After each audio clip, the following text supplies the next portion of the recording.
নমস্কাৰ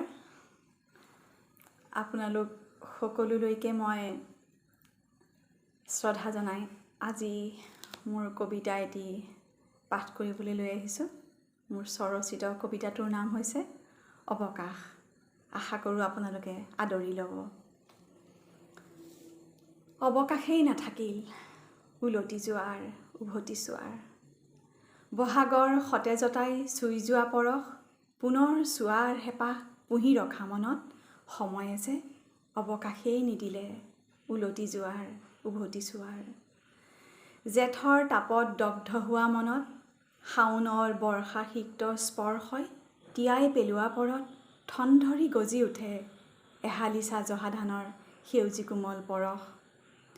মন গহনত সমৃদ্ধিশালীৰ সুৰ তোলা সেই একান্ত সময়, অৱকাশেই নিদিলে উলটি যোৱাৰ উভতি চোৱাৰ।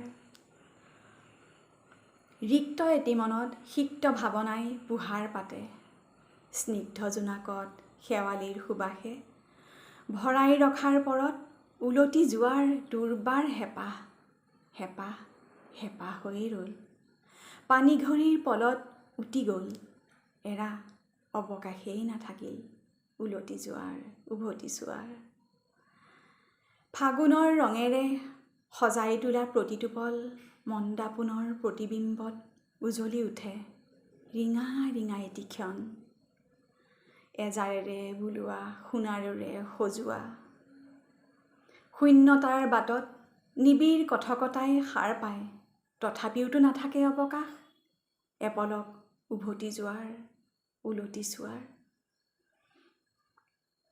ব্যস্ততাৰ ভৰোণ পথত হতাশাত তিতা, বিষাদত বিবৰ্ণ ৰংবোৰ আঁচলত বান্ধি, সময়ে যে কঢ়িয়াই লৈ যায় জীৱন সোঁতৰ এখন নদী। কাহানিও অৱকাশেই নাথাকে উলটি যোৱাৰ এপলক উভতি চোৱাৰ।